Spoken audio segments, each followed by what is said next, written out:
अभी हम लोग इस प्रांगण में बैठकर अपनी गुरु की बातें सुनने एवं समझने के लिए एकत्रित हुए हैं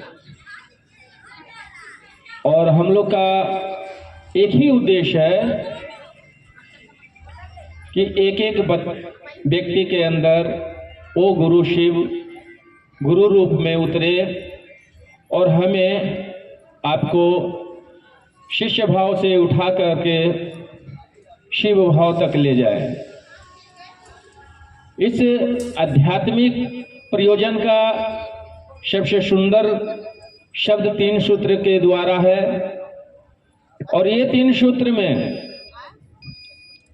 सूत्र में कहा गया है कि उस महादेव को आपके अंदर शिव का प्रकटीकरण हो, शिव से प्रेम हो। तो शिव से हमें और आपको प्रेम कब होगा? जब हम आपस में जब तक हम लोग जीवात्मा से प्रेम नहीं करेंगे तब तक वो परमात्मा से प्रेम कहाँ कर पाएंगे।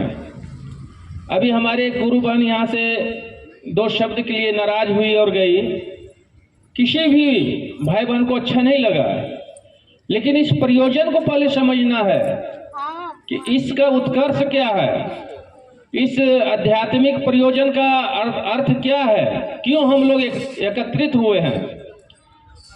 आज जनमानस में पूरे भारतवर्ष में एक छोटी दीपावली मनाया जा रहा है, तो लोग जितने भी देख रहे हैं उसके अंदर में एक ही बात उत्पन्न हो रही है। क्या उत्पन्न हो रही है? ये प्राण प्रतिष्ठा के तौर पर भी एक सामाजिक उत्कर्ष रखा गया है, लेकिन ऐसा कुछ नहीं है। हम लोग का एक ही प्रयोजन है कि लोगों के अंदर वो शिव धड़के। हमारा साहब श्री का एक ही प्रयोजन रहा कि एक एक व्यक्ति शिव का शिष्य हो। तो हमें और आपको इस बात को समझना पड़ेगा कि आखिर हमें जीवात्मा से प्रेम नहीं होकर परमात्मा से प्रेम करने चले हैं तो होगा कैसे। इस बात को पहले गहराई से मंथन कीजिए। जब तक अभी हम लोग जितने भी बैठे हैं प्रेम प्रपंच से बैठे हुए हैं, यहाँ से जैसे उठेंगे बाजार की ओर मुख करेंगे तो वहां पर अगर छोटी सी झटका में धक्का भी लग जाएगा तो हम लोग एक दूसरे से उलझ पड़ेंगे। देखिए, जब तक हम उनके सानिध्य में हैं तब तक प्रेम से बैठे हुए हैं, लेकिन जैसे इस भाव से हटते हैं तो हमारे अंदर में वही जीव भाव फिर प्रगाढ़ हो जा रहा है। आखिर ऐसा क्यों? हमारे साहब का है कि ये 3 सूत्र सिर्फ समझने के उपलक्ष्य में है कि शिव मेरे गुरु हैं, आपके भी गुरु हो जाए। शिव मेरे गुरु हैं, इस बात पर हमारा और आपका मन रुक जाए तो आप सही में शिव के शिष्य होंगे। और जब शिव के शिष्य कैसे होंगे? आपको एक एक व्यक्ति से, एक एक जीवात्मा से प्रेम करने की कला आएगा। लेकिन हम लोग इस बात को सोचते और समझते नहीं हैं। हम लोग 3 सूत्र करते हैं। क्या कर रहे हैं? प्रथम सूत्र में हम खुद कह रहे हैं और दूसरों से भी कहलाने की कोशिश कर रहे हैं कि प्रथम सूत्र में कहा गया कि हे शिव, आप मेरे गुरु हो, मैं आपका शिष्य हूं, मुझ शिष्य पर दया कर दीजिए। तो दया मांगने के उपरांत हमें दया मिलेगी, पर कैसी दया मिलेगी और हमें और आपको कैसी दया चाहिए? पहले तो ये प्रश्न हमारे ऊपर लागू होता है कि हम कैसी दया मांगू महादेव से, किसका प्रयोजन क्या है।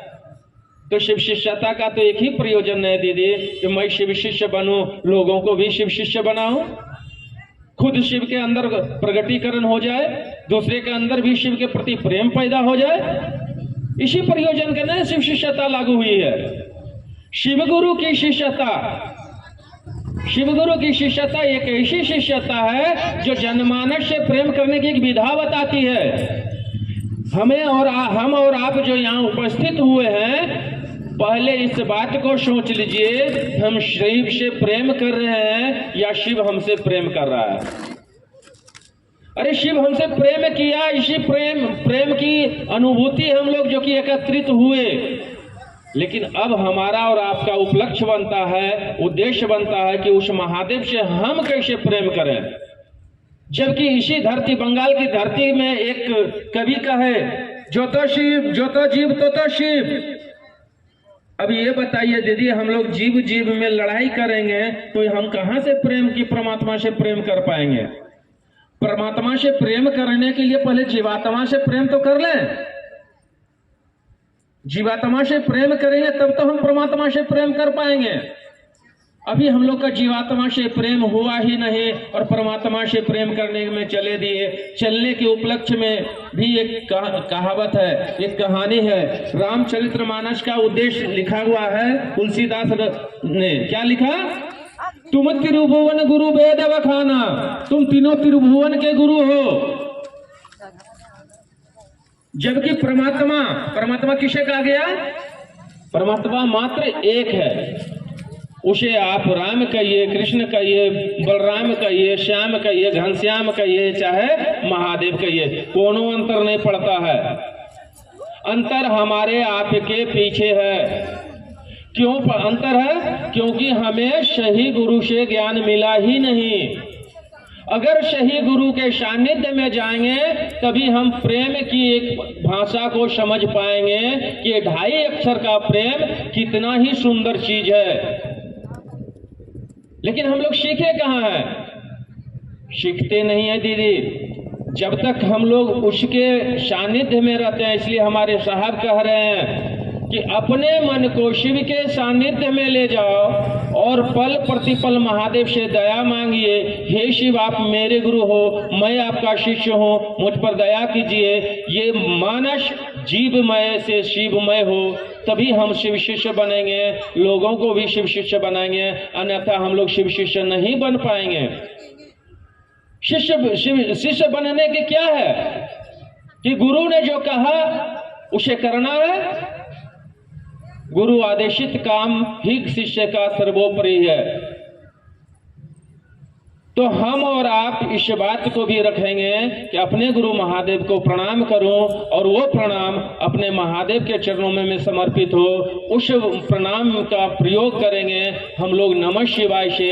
वो नमः शिवाय हमारे आपका पंच तत्व यानी 5 तत्व से शरीर बन रहा है, तो 5 तत्व से जितने भी निर्माण हुआ है वह शुद्ध हो, स्वच्छ हो और शिवमय हो।